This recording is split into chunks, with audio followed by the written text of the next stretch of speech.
అవును హారిక, సిటీలోంచి వచ్చినప్పటి నుంచి చూస్తున్నా అందరు పొట్టి బట్టలేసుకుంటున్నారు. అది మమ్మీ. వీళ్ళేం తక్కువ తిన్నారు అమ్మగారు. వీళ్ళు వీళ్ళు ఇక్కడ ఇక్కడ ఇక్కడ దాకా. పద్మా, నీకు బట్టలు కావాలన్నావుగా మీ పిల్లలకి తీసి పెట్టాను, తీసుకొని వెళ్ళు. బుట్టనీళ్ళు కూడా కనబడుకుంటూ వేసుకుంటారు అమ్మగారు. వీళ్ళంతా మంచి పిల్లలు. అది అది మళ్ళీ నా పెంపకం.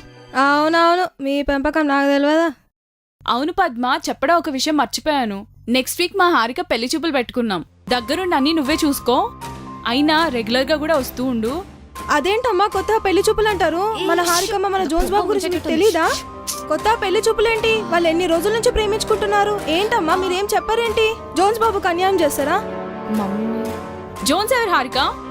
అంటే మమ్మీ అట్లా కాదు. అవునే, జోన్స్ ఎవరే?